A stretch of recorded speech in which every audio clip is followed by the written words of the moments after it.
구해줘. 1장.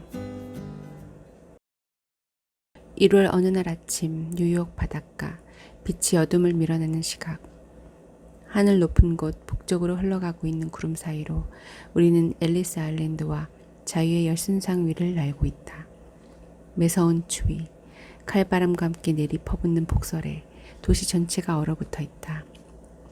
갑자기 은빛 새 한 마리가 구름을 뚫고 나타나 저 아래 늘어선 마천루를 향해 마치 내리꽂히는 화살처럼 날아간다. 그 새는 쏟아지는 눈송이도 아랑곳하지 않고 어떤 신비로운 힘에 이끌린 듯 맨해튼 북쪽을 향해 날아가고 있다. 흥분에 들떠 계속 작은 소리로 울어대면서.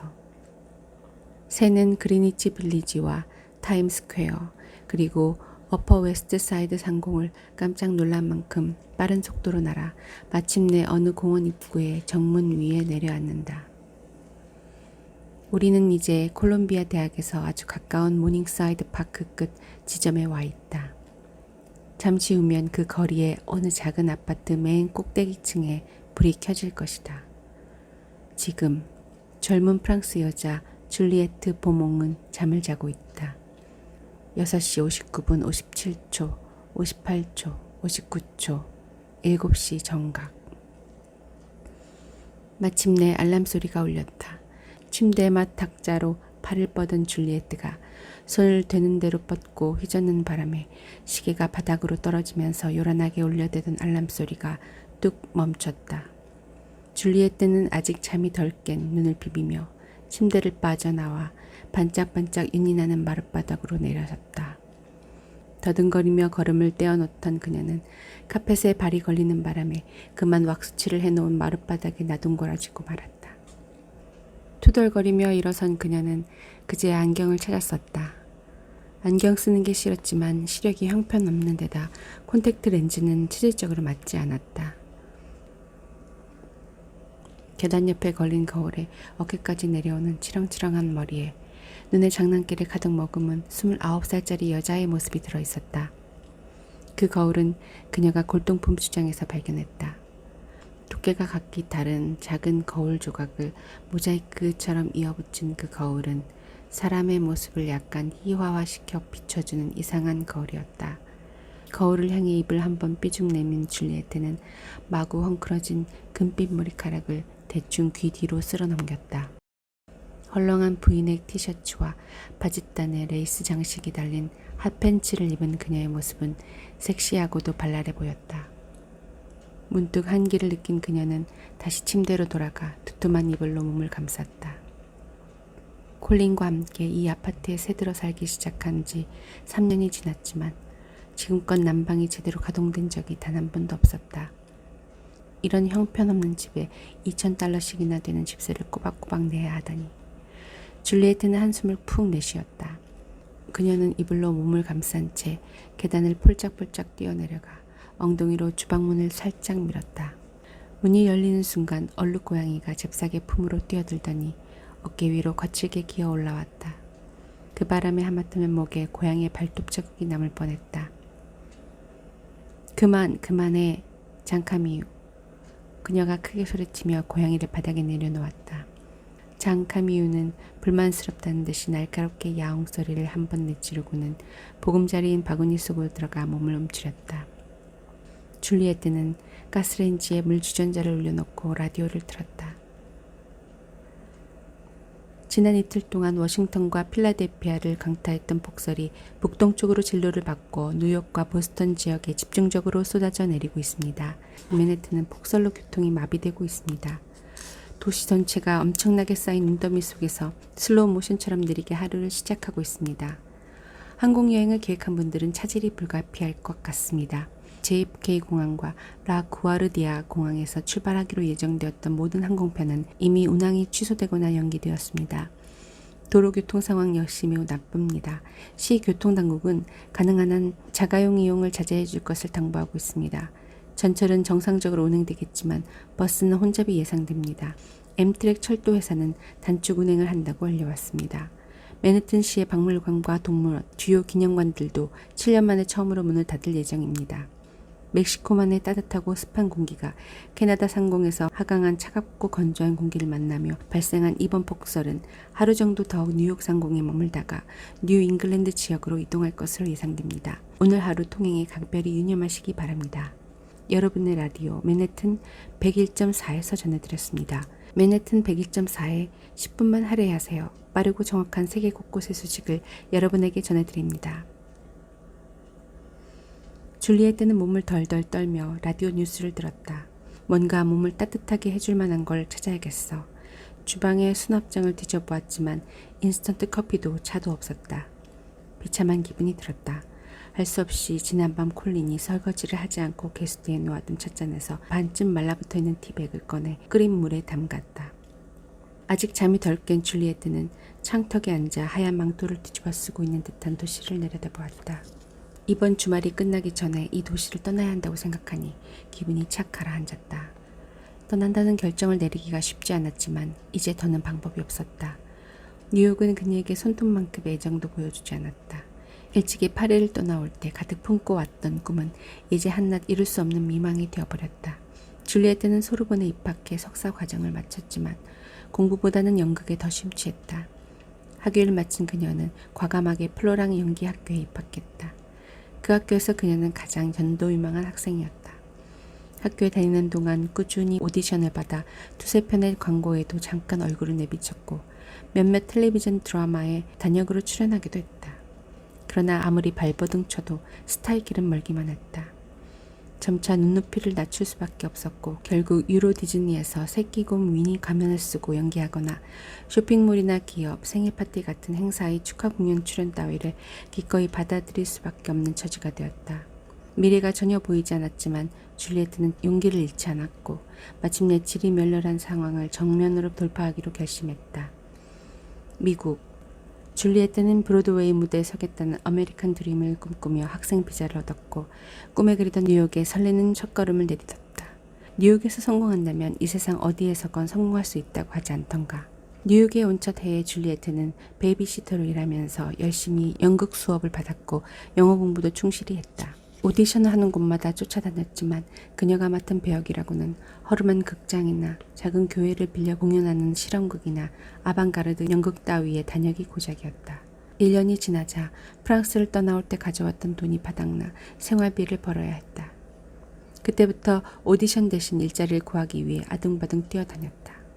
슈퍼마켓 점원, 병원 청소부, 커피숍 웨이트리스 등 안 해본 일이 없을 만큼 닥치는 대로 달려들어 생활비를 벌어야 했다. 한 달 전 줄리에트는 마침내 프랑스로 돌아가기로 결심했다. 룸메이트인 콜린이 갑자기 남자친구와 동거하기 위해 집을 나가겠다고 선언했기 때문이다. 혼자서는 매달 $2,000씩이나 내야 하는 이 아파트에서 살아갈 능력이 없었다.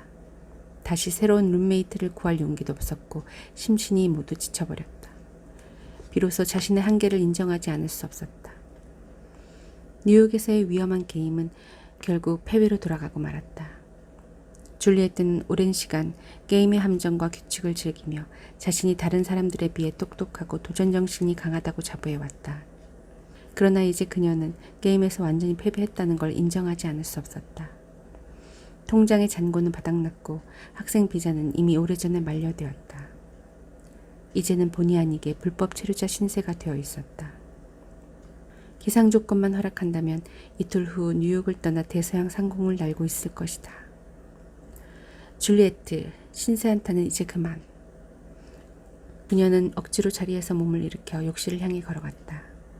몸을 둘둘 말고 있던 이불을 바닥에 떨어뜨린 그녀는 속옷을 벗고 샤워실로 뛰어들었다. 아 차가워. 생각 없이 샤워기를 틀었던 그녀는 반사적으로 비명을 토했다. 얼음장같이 차가운 물줄기에 온몸이 쨍하고 금이 갈 것 같았다. 콜린이 더운 물을 몽땅 써버리고 예열을 해놓지 않은 탓이었다. 이건 좀 심했어. 이런 날씨에 냉수 샤워라니. 줄리에트는 콜린의 얼굴을 떠올렸다. 그러나 그녀는 천성적으로 남을 비난하거나 앙심을 품는 성격이 아니었기에 이내 자신의 룸메이트가 왜 그리 덜렁댈 수밖에 없었는지 타당한 이유를 찾아냈다. 로스쿨을 마친 콜린은 오늘 아침 드디어 메이저 법률 회사의 면접 시험을 보러 간 것이다. 줄리에트는 공주병에 걸린 여자는 아니었지만 오늘 아침에는 평소보다 오래 거울 앞에 앉아 있었다.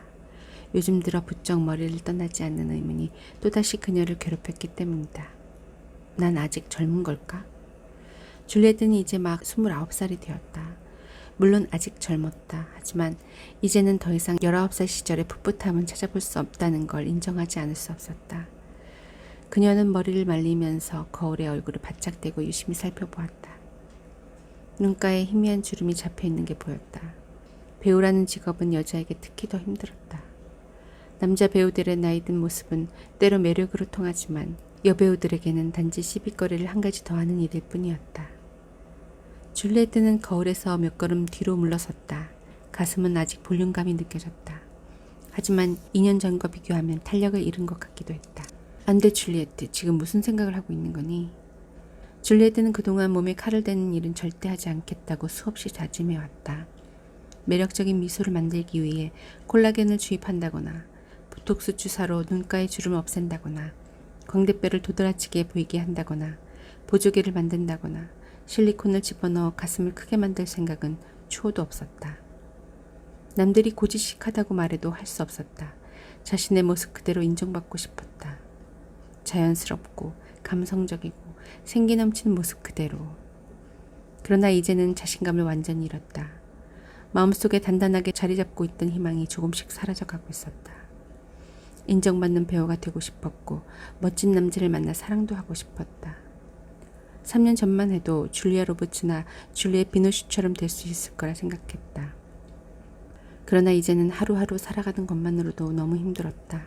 힘들게 벌어들이는 수입은 대부분 집세로 들어갔다.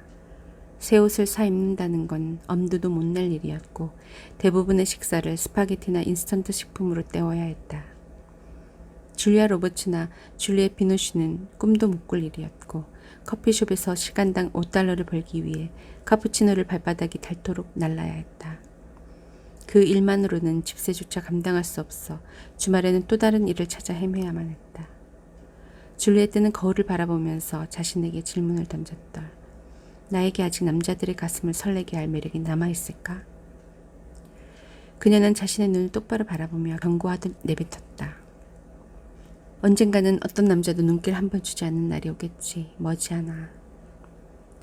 자, 이제 쓸데없는 생각일랑 집어치우고 빨리 옷이나 입자. 지각하지 않으려면. 줄리엣는 팬티 스타킹을 신고 그 위에 다시 짧은 양말을 신었다. 그런 다음 블랙진과 줄무늬 블라우스를 입었고 그 위에 굵은 올로 짠 니트 스웨터와 술 장식이 달린 카디건을 입었다. 시계를 쳐다본 그녀는 시간이 많이 늦은 걸 확인하고는 허겁지겁 서둘렀다. 쓸데없는 감상에 사로잡혀 시간만 허비하고 말았다. 가게 주인은 까다로운 사람이었다. 오늘이 그 가게에서 일하는 마지막 날이지만 절대로 설렁설렁 넘어갈 타입이 아니었다. 그에게 도시를 뒤덮은 눈 따위는 변명거리조차 되지 않을 것이다. 계단을 뛰어내려간 줄리엣는 외투거리에서 챙없는 모자와 알록달록한 색상의 머플러를 낚아채고는 황급히 밖으로 나와 출입문을 닫았다. 밤새 내린 눈으로 새하얗게 변한 바깥 세상에 온통 마음을 빼앗겨 문틈으로 주둥이를 뾰족하게 내밀고 뛰쳐나갈 기회를 노리고 있던 장 카미유의 머리가 문틈에 찡기지 않도록 조심하면서 아파트 밖으로 나온 순간 얼음처럼 차가운 바람이 얼굴을 때렸다. 줄리엣은 이 시간에 이처럼 고요 속에 잠긴 뉴욕을 한 번도 본 적이 없었다. 불과 몇 시간 만에 맨해튼은 거대한 스키장으로 변모해 있었다. 눈은 거리를 온통 유령 도시처럼 만들었다. 두텁게 쌓인 눈더미 때문에 차도와 인도의 구분이 불분명했다. 늘 소란스럽고 혼잡하던 거리에는 간간히 지나는 사륜 구동 차량과 몇몇 노란색 택시 그리고 노르딕 스키를 신고 드문드문 지나는 행인들만이 눈에 띌 뿐이었다. 줄리엣는 갑자기 어린 시절이 생각나 하늘에서 떨어지는 눈송이를 받아먹기 위해 입을 크게 벌렸다. 그러다가 몸의 균형을 잃고 휘청거렸지만 다행히 넘어지진 않았다. 조심해야겠어. 길이 미끄러우니까. 줄리엣는 전철역을 향해 발걸음을 재촉했다. 그래, 좀 더 걸으면 전철역이야. 미끄러지지 않게 조심조심 걸어야 해. 그러나 불과 몇 발자국 걷지 못하고 빙판에 미끄러지며 엉덩방아를 찍고 말았다. 지나가던 남학생 2명이 도와줄 생각은 안 하고 키득거리며 웃어댔다. 줄리엣는 너무나 창피해 눈물이 나올 지경이었다. 분명 일진이 좋지 않은 날이었다. 2장. 그곳에서 남쪽으로 몇 킬로미터 떨어진 곳에서 사륜구동 랜드로버가 브루클린 힐 묘지의 한적한 주차장을 가로질러 달리고 있었다. 랜드로버의 앞 유리창 오른쪽 구석에 붙어있는 카드가 운전자의 직업이 뭔지 말해주고 있었다. 닥터 샘 갤러웨이, 세인트 매튜 병원, 뉴욕시티. 랜드로버는 묘지 정문 옆 주차장에 멈춰섰다. 차에서 내린 남자는 30살가량 되어 보였다. 넓은 어깨, 최고급 양복과 캐시미어 외투를 입은 그는 강인하면서도 온화한 인상을 동시에 풍기고 있었다. 한쪽 눈은 파란빛, 다른 쪽 눈은 초록빛을 띠고 있어 다소 기이한 느낌을 준 그의 눈은 왠지 모를 절망과 우수를 가득 담고 있었다. 공기는 차갑고 매서웠다. 샘 갤러웨이는 언손을 덮이기 위해 입김을 훅훅 내불며 눈길을 헤치고 정문을 향해 걸어갔다. 철책문은 굳게 잠겨 있었다. 물론 이렇게 이른 시각에 묘지를 개방할 리 없었다. 하지만 샘에게는 열쇠가 있었다. 지난해 묘지 관리인의 주머니에 약간의 돈을 찔러주고 받은 열쇠였다. 샘 갤러웨이는 지난 1년 동안 단 하루도 빠지지 않고 병원에 출근하기 전 묘지부터 들렀다. 그는 매일처럼 반복되는 이 진지한 의식에 깊이 중독되어 있었다. 마치 마약에 중독되듯이. 조금이라도 더 페데리카와 함께 있으려면 이 방법밖에 없어. 철문을 열고 관리실 입구에 붙어있는 조명 스위치를 올린 그는 익숙한 걸음으로 나무들이 늘어서 있는 오솔길을 따라 걸어가기 시작했다. 광활한 묘지는 공원처럼 아름답게 조경되어 있었기 때문에 여름이면 많은 사람들이 몰려와 산책을 즐기거나 시원한 나무 그늘에서 휴식을 취하는 장소로 이용되었다. 하지만 지금은 그 어떤 소리나 움직임도 묘지의 침묵을 깨뜨리지 않았다. 그의 발 아래서 뽀드득 뽀드득 밟히는 눈소리만이 들려왔다. 100여 미터쯤 걸어간 샘은 페데리카의 무덤 앞에 다다랐다. 붉은 빛이 도는 화강한 비석은 새하얀 눈으로 뒤덮여 있었다. 샘이 외투 소매뿌리로 비석 위쪽의 눈을 털어내자 비문이 드러났다. 페데리카 갤러웨이, 주님의 평화 속에 고이 잠들다. 비문 아래쪽에 사진이 있었다. 머리를 틀어 올려 쪼글진 여인의 시선은 측면을 향해 있었다. 결코 붙잡을 수 없을 것처럼 멀리 있는 시선이었다. 잘 잤어? 오늘 아침에는 날씨가 정말 춥지? 샘이 부드러운 목소리로 인사를 건넸다. 페데리카는 1년 전 분명히 죽었고 이 묘지에 묻혔다. 하지만 샘은 마치 그녀가 살아있기라도 한 것처럼 늘 그런 식으로 말을 걸었다. 샘 갤러웨이는 죽은 자와 대화를 나눌 수 있는 심령술사나 초능력을 가진 사람은 아니었다. 그는 신이나 사후세계를 믿지도 않았다. 솔직히 그는 의학 말고는 그다지 신뢰하는 분야가 없었다. 그는 환자들을 성심성의껏 대하는 훌륭한 의사였고 주변 사람들 모두가 그 사실을 인정하고 있었다. 아직 젊은 나이였지만 그는 의학 전문지에 수많은 논문을 발표했고 인턴 과정을 마치기도 전에 권위 있는 병원들로부터 스카우트 제의를 받았다. 샘은 정신의학 분야 중에서 회복력에 관심이 아주 많았다. 회복력은 비극적인 사고를 당했거나 불행한 처지에 놓인 사람들이 삶을 비관하지 않고 새 출발할 수 있도록 의학적인 도움을 주는 분야였다. 샘은 병원에서 주로 질병, 강간, 가까운 사람의 갑작스러운 죽음 등으로 심각한 정신적 상처를 입은 환자들을 치료해주고 있었다. 샘은 환자들이 고통을 극복하고 자신감과 능력을 회복할 수 있게 되기까지 상담하고 치료하는 데 탁월한 재능을 보여주었다. 그러나 정작 자기 자신의 상처에는 그런 재능도 아무런 도움이 되지 못했다. 그는 1년 전 아내 페데리카를 잃었고 더 이상 회복할 수 없을 만큼 정신적으로 피폐해 있었다. 샘은 페데리카와 사춘기 시절부터 서로를 잘 알고 지냈다. 둘 모두 마약상과 범죄자들이 우글거리는 브루클린의 저주받은 빈민가 베드포드 스타이브스턴트에서 성장했기 때문이다. 페데리카의 부모는 콜롬비아 출신이었다. 페데리카가 6살이 되던 해에 콜롬비아의 메델린을 탈출해 베드포드 스타이브스턴트로 이주했다. 그들은 그곳 역시 메델린과 다를 바 없는 지옥이란 사실을 전혀 알지 못했다. 그들이 이주해온 지 얼마 지나지 않아 그 구역에서 이권 다툼을 벌이던 갱단 사이에 총격전이 벌어졌다. 우연히 그곳을 지나가던 페데리카의 아버지는 빗나간 총알에 맞아 그 자리에서 즉사했다. 그 충격과 절망을 이기지 못한 페데리카의 엄마는 알코올과 마약에 빠져들기 시작했다. 페데리카가 다닌 초등학교는 브레타 시커먼 차체만 앙상하게 남아있는 차들과 온갖 쓰레기들이 흉물스럽게 널려있는 공터 바로 옆에 자리하고 있었다. 그 지역의 공기는 온갖 잡다한 오물의 냄새에 찌들어 숨조차 쉴 수 없을 만큼 역했고 음습한 거리의 골목마다 마약상들과 총으로 무장한 갱들이 득실됐다. 페데리카는 11살 때부터 사내 아이처럼 옷을 입었고 부시위크대로에 있는 크랙하우스에서 마약을 떼어다가 팔아야 했다. 마약 중독자가 되어버린 엄마에게 마약을 대주려면 그 방법밖에 없었기 때문이다. 페데리카에게 마약을 사고 파는 방법을 가르쳐준 사람은 다름 아닌 그녀의 엄마였다. 네 손에 돈을 받아주기 전에는 절대로 물건을 내주면 안 돼. 알겠니? 중학생이 된 페데리카는 샘 갤러웨이와 쉐이크 파웰이라는 두 남학생을 알게 되었다. 두 소녀는 그 거리의 다른 아이들과는 어딘가 달랐다. 샘은 항상 손에 책을 들고 다녔고 똑똑하고 공부도 잘했지만 할머니 손에서 자란 외로운 아이였다.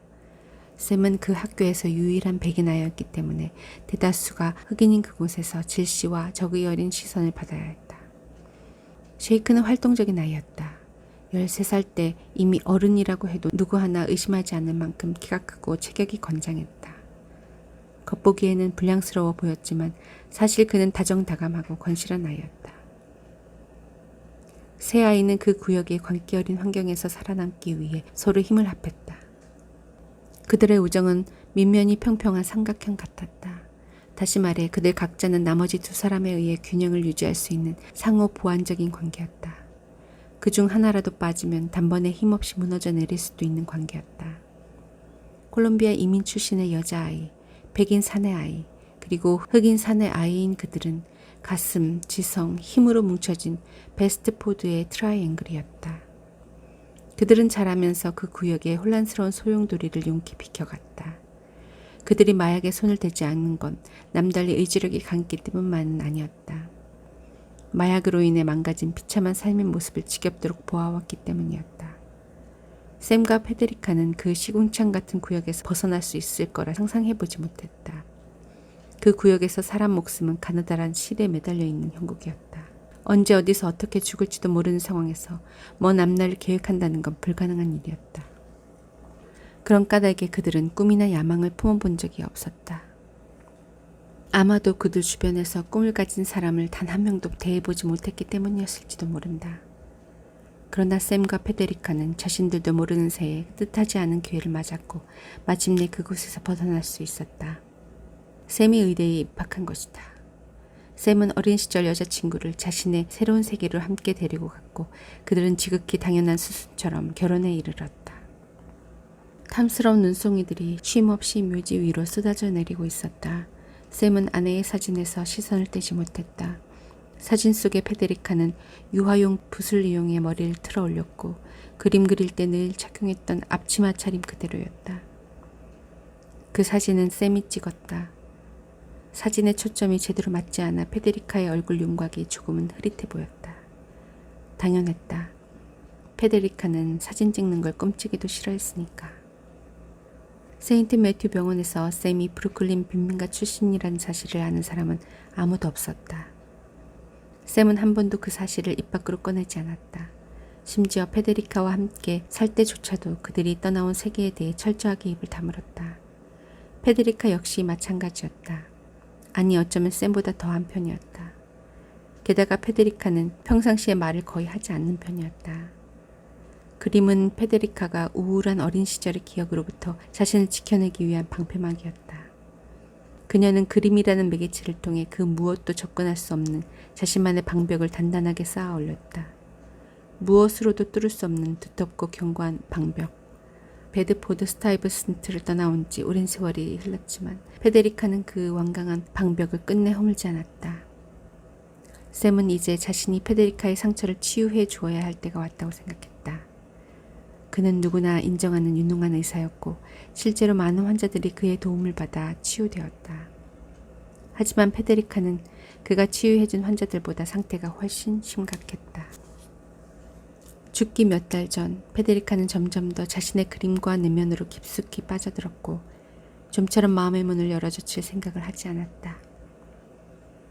그 불길한 저녁, 샘은 집의 현관문을 열고 들어선 순간 아내가 삶의 중압감을 더 이상 견뎌낼 수 없어 스스로 목숨을 끊기로 결심했다는 사실을 알게 되었다. 마치 탈진한 것처럼 온몸의 기운이 빠져 달아나는 순간이었다. 샘은 자신의 아내가 그런 생각을 품고 있으리라고는 꿈에도 생각해 본 적이 없었다. 오히려 죽음이 임박해 있던 그 마지막 며칠 동안 그녀는 그 어느 때보다도 평화로운 모습을 보였기 때문이다. 그러나 그날 저녁 샘은 자신의 아내가 그토록 평화로울 수 있었던 건 그녀가 내린 최종 결정과 무관하지 않았다는 사실을 깨달았다. 그 결정은 페데리카에게 일종의 해방이었고 그녀는 그 숙명에 온몸을 내맡기고 있었던 것이다. 아내가 죽고 난 후 샘은 극도로 변하는 감정의 굴곡을 경험했다. 처음에는 절망했고 이내 수치심으로 바뀌었다가 급기야 자신에 대한 분노로 이어지는 모든 단계를 차례로 거쳤다. 그리고 그는 자신을 향해 단 하루도 빠짐없이 늘 똑같은 질문을 던지곤 했다. 그 불행한 일이 일어나지 않도록 내가 할 수 있는 일이 분명히 있지 않았을까? 그게 뭐였을까? 그 질문을 단념할 수 없었던 건 거머리처럼 달라붙어 있는 자책감 때문이었다. 그에게 자신의 생을 다시 시작하는 건 문제가 아니었다. 그는 아직도 손가락에 결혼 반지를 끼고 있었고 일주일에 70시간씩 일을 했다. 병원 응급실에서 며칠씩 밤을 꼬박 새는 일도 허다했다. 때때로 샘은 한마디 작별 인사도 없이 그 어떤 암시나 설명도 없이 그가 미리 추측해낼 수 있을 만한 아무런 힌트도 주지 않고 떠나버린 아내가 원망스러웠다. 그는 페데리카가 그토록 폐쇄적이고 배타적인 결정을 내린 이유가 무엇인지 영원히 알아낼 자신이 없었다.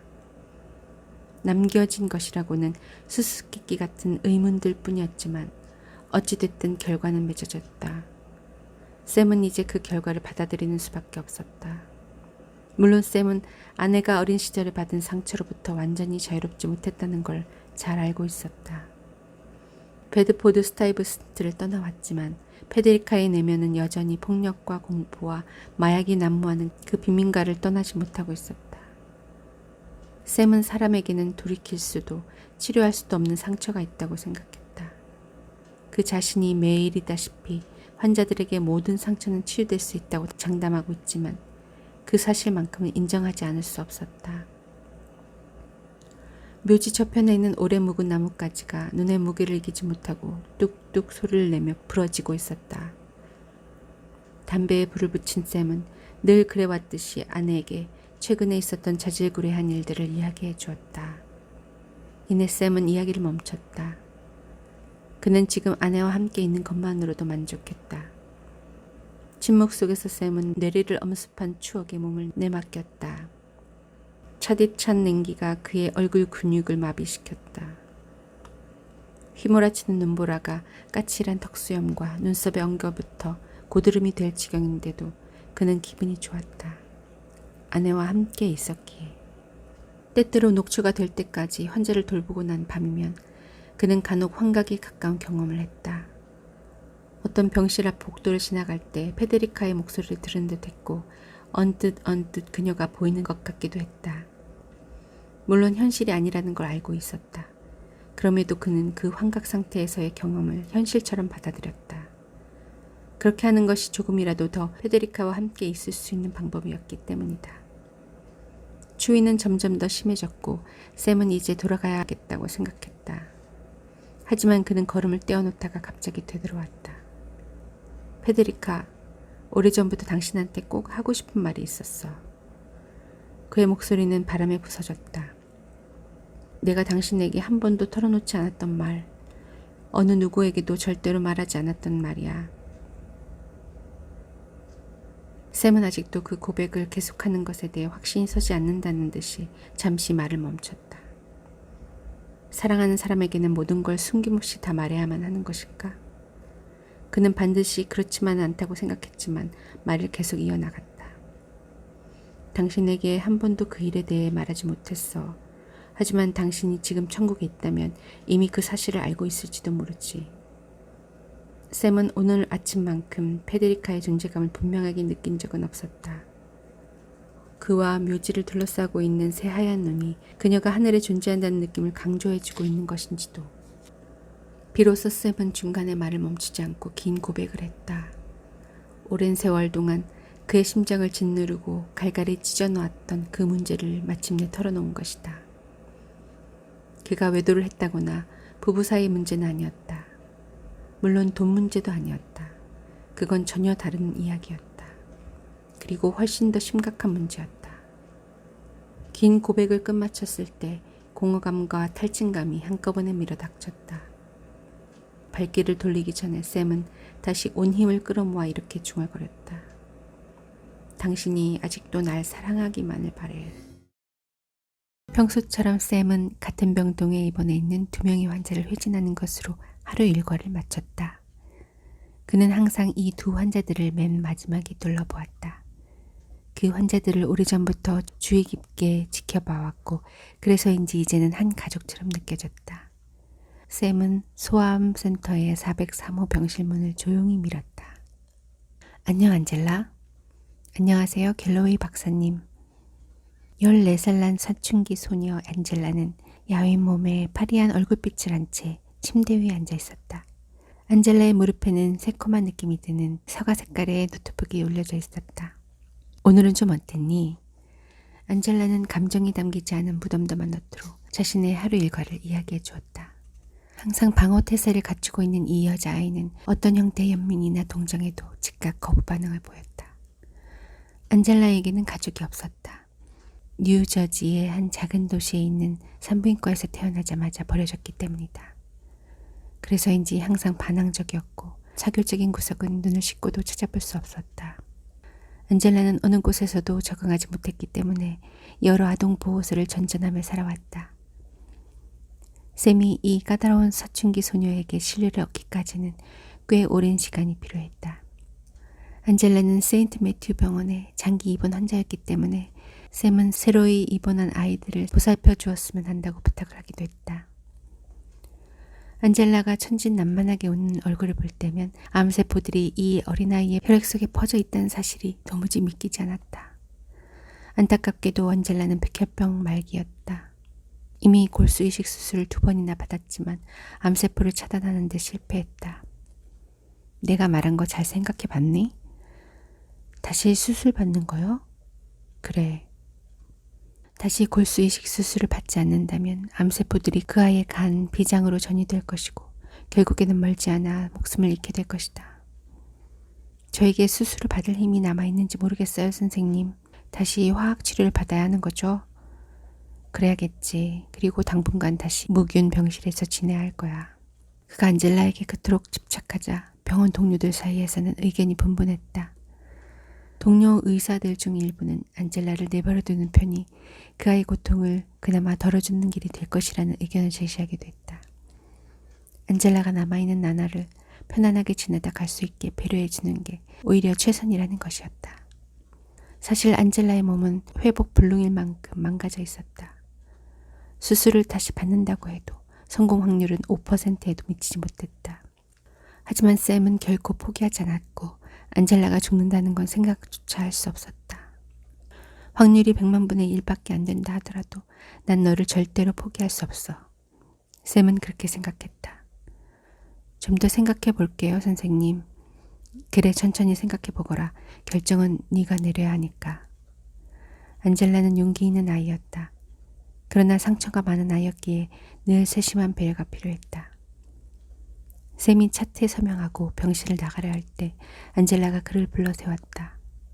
잠깐만요, 선생님. 그래, 무슨 일이니? 안젤라가 마우스를 몇 번 클릭하더니 프린터를 작동시켰다. 프린터에서 이상한 그림 한 장이 인쇄되어 나왔다. 샘은 그 아이가 자신의 병을 잊고 지낼 수 있도록 다양한 예술활동을 권장해왔다. 예술활동이 병마의 고통을 견디는 데 큰 힘이 될 수 있기 때문이었다. 안젤라가 그림을 주의 깊게 살피더니 만족스러운 표정을 지으며 샘을 향해 내밀었다. 자, 이 그림을 받아요. 선생님을 위해서 그렸어요. 샘은 그림을 유심히 살펴보았다. 정말 놀라웠다. 자줏빛과 황갈색이 뒤섞여 있는 거대한 소용돌이가 중심을 향해 몰려들고 있는 그림이었다. 안젤라가 최초로 그린 비구상 작품이었고 언뜻 전에 페데리카가 그린 그림이 연상되었다. 샘은 무엇을 의미하는 그림인지 물으려다가 이내 마음을 바꿨다. 페데리카에게 그런 질문을 했을 때 몹시 싫어했던 기억이 떠올랐기 때문이다. 고맙다 안젤라. 내 방에 잘 걸어둘게.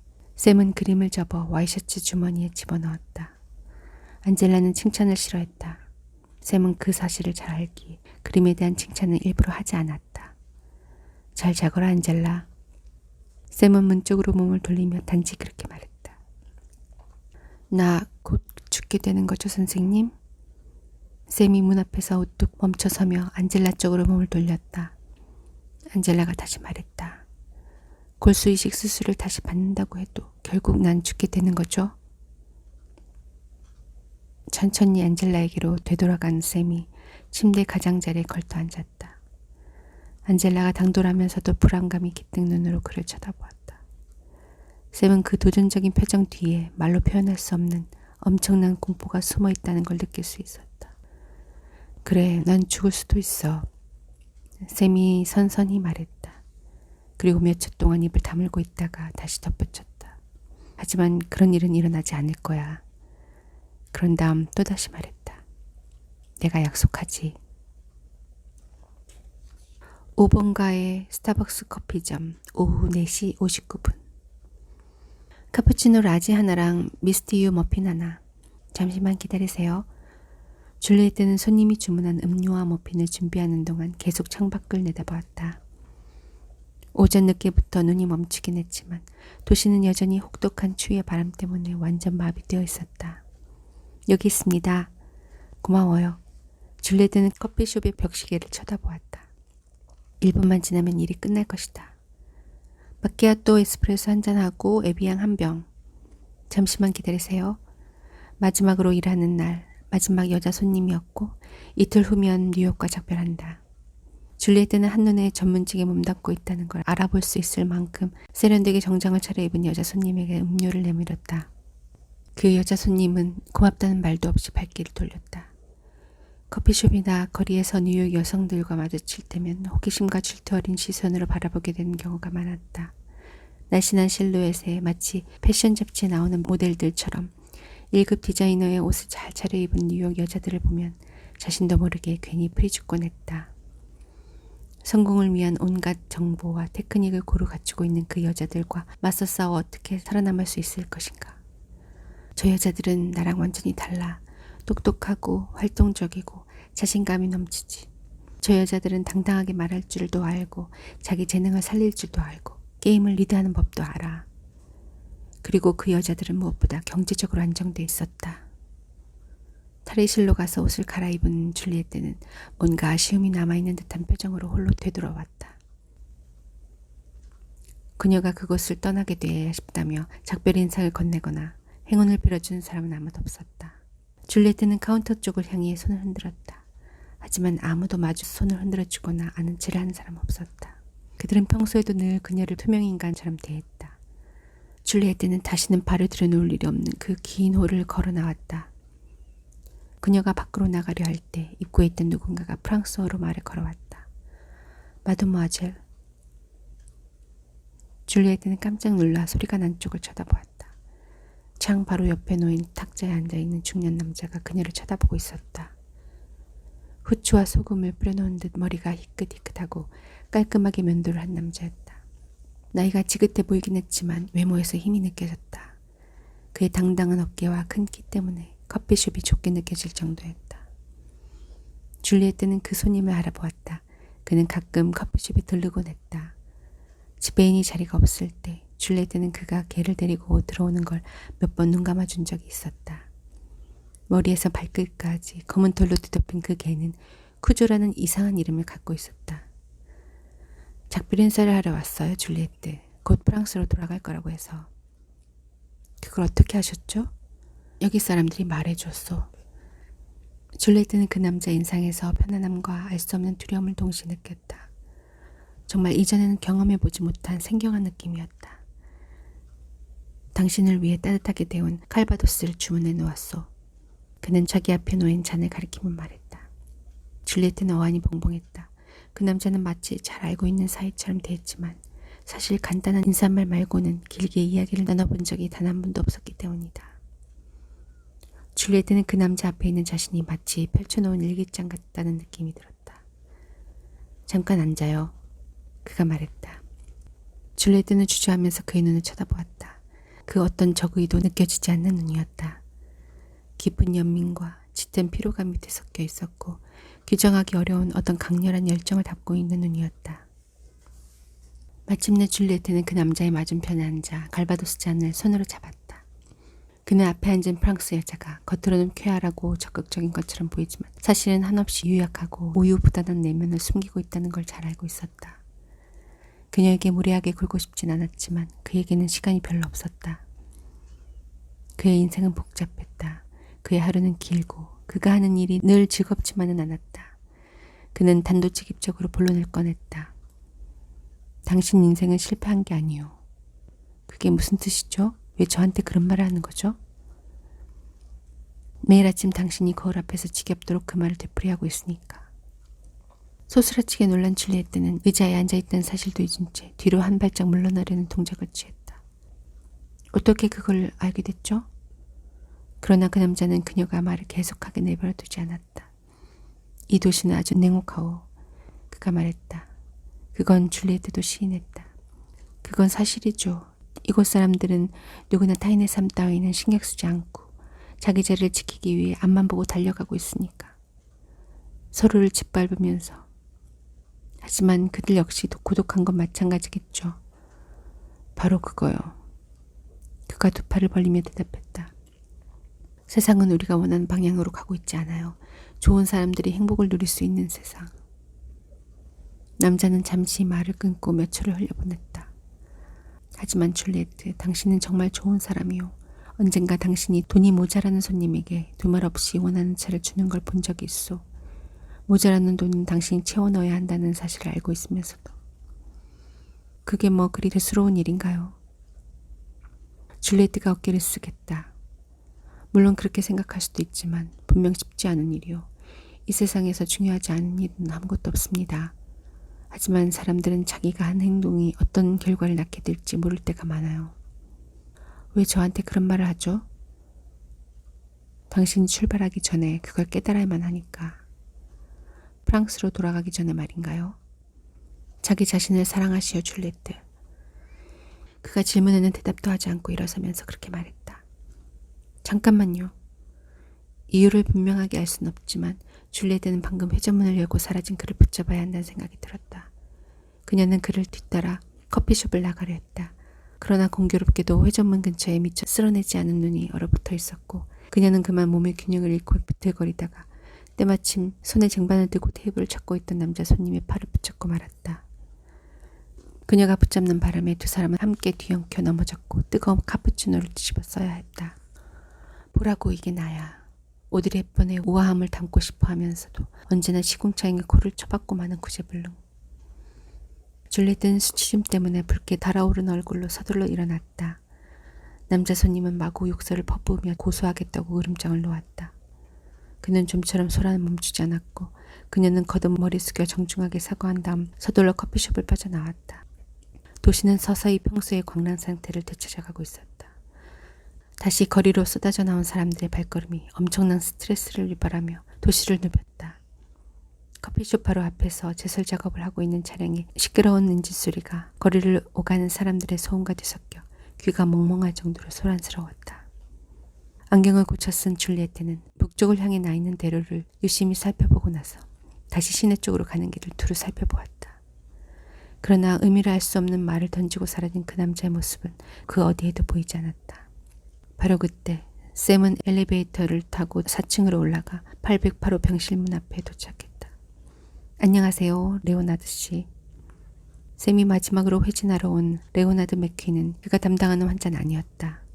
그 역시 세인트 매튜 병원의 장기 입원 환자였다. 샘은 지난 여름 야간 당직 근무를 서다가 우연히 그와 가까워지게 되었다. 불면증이 있는 맥퀴는 밤중에 몰래 병원 옥상에 올라가 담배를 피우곤 했다. 옥상은 병원 관계자 외에는 출입할 수 없는 통제구역이었고 병원 내에서는 그 누구를 막론하고 흡연은 절대 금물이었다. 더욱이 맥퀸은 폐암 말기 환자였다. 옥상으로 몰래 빠져나와 담배를 피우고 있는 맥퀸을 발견했을 때 샘은 무슨 까닭에서인지 그 노인에게 주의를 줄 수 없었다. 샘은 담배를 피우고 있는 노인 옆에 말없이 앉았고 서늘한 저녁 공기 속에서 이런저런 대화를 나누었다. 그 일이 있은 후 샘은 매일 그의 건강 상태를 확인하기 위해 병실을 찾았고 두 사람은 허물없이 이야기를 주고받을 만큼 친밀한 관계가 되었다. 오늘은 기분이 좀 어떠세요? 어이 젊은 의사 양반, 뭘 몰라도 한참 모르는군. 죽음의 문턱에 다다른 늙은이에게 기분 따위를 물어 무엇에 쓰려고. 설사 말한다 해도 자네 같은 젊은 사람이 그 기분을 이해할 수 있겠나. 침대에서 비스듬히 몸을 일으킨 맥퀸이 다소 장난스럽게 말했다. 병세가 그 정도로 심각한 단계는 아니니까 너무 걱정 마세요. 말을 돌릴 필요는 없어. 내 몸은 누구보다 내가 잘 아니까. 이제 내 인생은 끝났어. 그 말이 미처 끝나기도 전에 맥퀸은 자신의 건강 상태가 어떤지 각인시켜주기라도 하듯 고통스러운 기침을 한동안 계속했다. 샘은 그를 휠체어에 앉힌 다음 창가로 밀고 갔다. 기침이 가라앉은 맥퀸은 마치 최면에 걸린 사람처럼 아래쪽에 펼쳐져 있는 도시를 멍하니 내려다보고 있었다. 세인트 매튜 병원은 이스트리버 강변 근처에 위치해 있었다. 그런 까닭에 대리석과 유리 그리고 강철로 이루어진 유엔본부 건물의 우뚝 솟은 모습이 아주 가까이에서 바라다 보였다. 의사 선생, 아직도 독신이신가? 아직 홀압이냐고 물으셔야죠. 그 둘의 의미는 결코 같지 않아요. 자네의 문제는 뭔지 스스로 잘 알고 있겠지. 아침마다 불끈불끈 치솟는 그놈이 문제야. 그놈이 원하는 대로 해주게. 그러면 그 우중충한 표정이 얼굴에서 싹 사라지게 될 거야. 자네 나이에 오랫동안 파이프를 방치해두는 건 바람직하지 않아. 내가 무슨 말을 하려는지 알겠지? 샘은 피식 웃어넘길 수밖에 없었다. 그야 뭐 애써 설명해 주시지 않아도 알 것 같은데요. 내 말을 새겨듣는 게 좋아. 지금 자네에게는 절대적으로 여자가 필요해. 샘은 가느다란 한숨을 내쉬었다. 글쎄요, 잘 모르겠는데요. 페데리카에 대한 기억. 맥퀸이 그가 말을 계속하도록 내버려두지 않았다. 내가 자네에 대한 존경심과 우정으로 말하겠네. 이제 페데리카 얘기는 지긋지긋하니까 그만하게. 난 결혼을 3번 했고 그러기에 장담할 수 있지. 자네가 단 한 번이라도 누군가를 진정으로 사랑해본 경험이 있다면 그것만으로도 또 다른 사랑을 시작할 수 있는 자격을 충분히 갖춘 거라네. 정말 그럴까요? 미키는 창 아래로 넓게 펼쳐져 있는 도시를 가리켰다. 맨하튼 거리를 오가는 수백만 명이 되는 사람들 가운데 자네가 페데리카만큼 사랑할 수 있는 여자가 정말 한 사람도 없다고 생각하나? 물론 그렇진 않겠지만 저에게는 그리 쉽고 간단한 문제가 아닙니다. 레오나드 씨. 문제를 복잡하게 만드는 건 바로 자네 자신이야. 이보게 내가 아직 자네 나이고 건강에 자신이 있다면 매일 저녁 나 같은 늙은이와 시간을 허비하진 않겠어. 그렇다면 이만 가봐야겠군요, 레오나드 씨. 잠깐 자네한테 전해줄 게 있어. 맥퀸은 주머니를 뒤지더니 작은 열쇠꾸러미를 꺼내 내밀었다. 언제 마음이 내킬 때 내 별장 한번 다녀오게. 내 별장 창고에는 고급 포도주가 잔뜩 쌓여있지. 어리석게도 난 그 포도주들을 때가 되면 원없이 즐길 생각으로 차곡차곡 모아두었지. 그런데 지금 내 거를 좀 보게나. 맥퀸은 몇 초 동안 말을 멈췄다가 마치 자기 자신을 꾸짖듯이 중얼거렸다. 어리석었어. 암 어리석었지. 사람은 내일 당장 어떻게 될지 알 수 없는 존재라는 걸 미처 깨닫지 못한 거야. 고맙지만 이 열쇠는 받을 수 없어요, 레오나드 씨. 바보 같은 소리. 거기 쌓아둔 포도주들은 자네가 마셔본 포도주와는 달라. 맥퀸이 화가 난 표정으로 버럭 소리를 질렀다. 자네가 즐겨 마시는 캘리포니아산 포도주와는 비교할 수 없지. 제발 내 별장을 찾아가 마음껏 포도주를 맛보길 바라네. 다른 건 다 필요 없고 내 건강을 위해 건배나 한번 해주게. 그것으로 난 만족할 테니까. 그러겠다고 약속해 주겠나? 약속하죠. 샘이 미소를 지으며 대답했다. 맥퀸이 열쇠꾸러미를 공중으로 던졌고 샘이 재빨리 낚아챘다. 샘은 병실을 나서며 레오나드가 했던 말을 다시 생각해 보았다. 죽음의 문턱에 다다른 사람의 기분을 자네가 이해할 수 있겠나? 콜린 집에 있니? 줄리엣은 일주일 동안 모아두었던 팁으로 산 중국 유리와 포도주병을 엎지르지 않으려고 조심하면서 아파트 문을 열었다. 콜린, 나야, 돌아왔니? 점심 무렵 콜린이 커피숍으로 전화를 걸어 자신이 면접을 아주 잘 받고 방금 취직이 결정되었다고 알려주었다. 오늘 밤에는 둘이서 간단한 축하 파티를 열기로 약속했었다. 콜린, 아직 안 들어온 거야? 장 카미유가 야옹 소리를 냈을 뿐 아무런 대답도 들리지 않았다. 방으로 따라 들어온 고양이가 그녀의 다리에 몸을 비비며 반가움 표현했다. 음식을 식탁 위에 내려놓은 줄리엣은 고양이를 품에 안고 거실로 갔다. 콜린은 없었다. 그런데 거실 구석에 있는 라디에이터에 웬일로 불이 들어와 있었다. 줄리엣은 라디에이터에 몸을 갖다 붙이고 눈을 감았다. 따스한 열기가 다리를 타고 올라오면서 서서히 온몸으로 스며들었다. 웬만한 남자보다 훨씬 느낌이 좋은걸? 줄리엣은 지그시 눈을 감은 채 잠시 자신이 어떤 완벽한 세계에 들어와 있다는 상상을 했다. 퇴근하고 돌아와 욕조에 따뜻한 물을 가득 받아놓고 느긋하게 몸을 담글 수 있는 그런 세계. 아니, 너무 많은 걸 바라면 안 되지. 줄리엣은 눈을 떴다. 거실 탁자 위에 놓인 자동 응답기의 불이 깜빡거리고 있는 게 눈에 띄었다. 따스한 라디에이터에서 몸을 떼는 게 못내 아쉬웠지만 줄리엣은 메시지 확인을 위해 그쪽으로 걸어갔다. 새로운 메시지가 한 게 있습니다. 줄리엣, 나야, 미안하지만 나 오늘 집에 못 들어가. 무슨 일이게? 놀라지 마. 카터가 바베이도스에 있는 가족 별장으로 나를 초대했어. 무슨 말인지 알겠지? 지금 우린 카리브해로 날아가고 있다고. 아무래도 네가 프랑스로 돌아가기 전까지 못 돌아올 것 같아. 잘 가.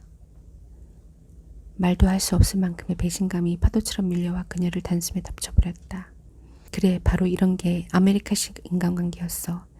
3년을 함께 살아왔는데 고작 자동응답기에 남긴 몇 마디 말이 작별 인사의 전부라니. 하지만 콜린에게 뭘 바라는 거야. 제발 정신 좀 차려, 줄리엣. 콜린이 이런 우중충한 아파트에서 나와 보내는 것보단 약혼자와 함께 카리브해에서 멋진 주말을 보내고 싶어하는 건 너무도 당연한 일이잖아. 콜린에 대한 배신감으로 기분이 울적해진 줄리엣는 거실을 이리저리 돌아다니다가 벽에 붙여놓은 사진들 앞에 멈춰섰다. 그 사진들은 줄리엣와 콜린이 맨해튼에서 3년 동안 함께 살면서 거쳐온 시간의 변화상을 잘 설명해주고 있었다. 두 사람 모두 아주 뚜렷한 목표를 가지고 맨해튼에 왔다. 콜린은 변호사가 되기 위해서였고 줄리엣는 배우로 성공하기 위해서였다. 둘은 3년 안에 목적을 이루자고 약속했다. 결국 한 사람은 메이저 법률 회사에 당당히 취직했고 다른 한 사람은 커피숍 종업원 신세를 벗어나지 못했다. 야망과 능력을 모두 갖춘 콜린은 언젠가는 그 법률 회사의 경영 간부직에 오를 것이다. 그녀는 샤넬이나 DKNY에서 옷을 사 입을 것이고 유리로 둘러싸인 높은 빌딩에 안락한 개인 사무실을 하나쯤 갖게 될 것이다. 그녀는 원하는 모든 것을 얻게 될 테고 자신이 바라던 사람이 된 것에 만족할 것이다. 콜린이 파크 애비뉴에서 매일 아침 마주치던 세련된 정장 차림의 전문지 여성들 중 하나가 되어 있는 모습을 상상하자 줄리엣는 기분이 더욱 심란했다. 콜린의 성공을 시기하고 있다는 걸 깨달은 줄리엣는 이내 자신을 책망했다. 하지만 콜린과 자신의 인생이 너무도 극명한 대조를 이루게 됐다는 건 부인할 수 없는 사실이었다. 프랑스로 돌아간다고 뭔가 달라질 수 있을까? 고전문학 학위 따위가 과연 무슨 도움이 될 수 있을까? 게다가 프랑스에 돌아가면 당분간 부모님 집에 얹혀 살아야만 할 것이다. 줄리엣의 뇌리에 여동생 오렐리아가 떠올랐다. 초등학교 교사인 오렐리아는 경찰인 남편을 따라 리모주에 살고 있었다. 오렐리아와 그 남편은 줄리엣의 보헤미안적인 삶을 늘 못마땅하게 생각했다. 그들은 그런 식으로 사는 건 무책임한 삶이라며 대놓고 줄리엣을 비난하게 일쑤였다. 파리에 사는 줄리엣의 친구들 중 다수가 성공가도를 달리고 있었다. 그들은 대부분 품위 있고 창조적인 직업을 갖고 있었고 이를 통해 자아를 실현하고 있었다. 엔지니어, 건축가, 저널리스트, 작곡가, 프로그래머, 그들은 결혼도 했고 멋진 집도 있었고 르노 자동차 뒷좌석에 벌써 한두 명의 2세들을 태우고 여유 있는 인생을 살고 있었다. 줄리엣은 안정적인 직업도 사랑한 사람도 아이도 없었다. 배우를 성공하기 위해 무작정 뉴욕으로 떠난 건 도박이나 다름없었다. 줄리엣 자신도 그걸 잘 알고 있었고 주위 사람들도 정신 나간 짓이라며 귀에 못이 박히도록 말렸다. 미국에 가겠다는 결심을 할 당시 그녀의 나이는 위험한 모험을 감수할 만큼 어리지 않았다. 적어도 그 나이라면 위험률 제로에 맞춰 신중하게 처신해야 마땅했다. 사회는 20대 초반에 안정적인 삶을 선택할 것을 요구하고 있었다. 그때부터 노후를 계획하고 다이어트를 시작하고 금연을 하고 건강에 신경 써야 하고 조건을 따지며 사람을 만나야 한다며 은연중 압박을 가했다. 그러나 줄리에트는 그 어떤 말에도 귀 기울이지 않았다. 꿈을 위해서라면 모험을 회피하지 않을 생각이었고 그 모든 사람들을 깜짝 놀라게 할 만큼 성공할 자신이 있었다. 언젠가는 그들이 파리 마취의 표지에 프랑스의 젊은 여배우 할리우드를 정복하다라는 제목과 함께 실린 우아하고 당당한 여배우 줄리에트 보몽의 사진을 보면서 생각이 짧았던 것을 후회하게 만들고 싶었다. 줄리에트는 꿈이 컸던 만큼 결코 포기하지 않았고 자신의 신념대로 정직하게 열심히 살았다. 하지만 그녀는 성공하기에는 너무 마음이 여리고 지나치게 순진한지도 몰랐다. 물론 그녀가 누구누구의 딸이라는 배경을 등에 업고 출발했다면 모든 일이 훨씬 수월하게 풀려나갔을 수도 있었다. 하지만 그녀의 아버지는 제라드 드파르디유가 아니라 보통 사람인 제라드 보몽이었고 파리 근교의 올레스부아라는 작은 마을의 안경점 주인일 뿐이었다. 어쩌면 그녀에게 재능이 전혀 없었던 건 아니었을까. 하지만 자신이 믿지 않는다면 누가 믿어주겠는가. 게다가 재능이 있다고 모두 성공하는 건 아니지 않는가. 수많은 배우들이 영광의 자리에 도달하기까지 역경을 겪었다.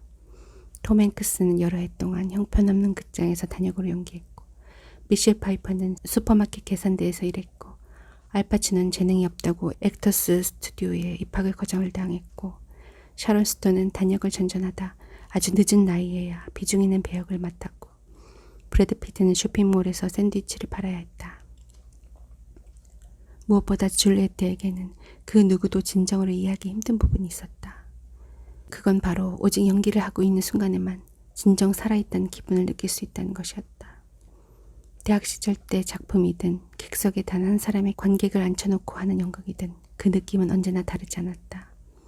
줄리에트는 자기 아닌 다른 사람의 역할을 맡아 연기할 때만이 자신의 존재감을 느낄 수 있었다. 다른 누군가가 될 때만이 자기 자신도 될 수 있었다. 마치 그녀의 내부에 채워넣어야 할 공백이 턱없이 많은 것처럼. 마치 진짜 인생은 그녀에게 늘 충분하지 않은 것처럼. 줄리에트 자신도 그런 욕구가 분명 정상적인 건 아닐 거라 생각하기도 했다.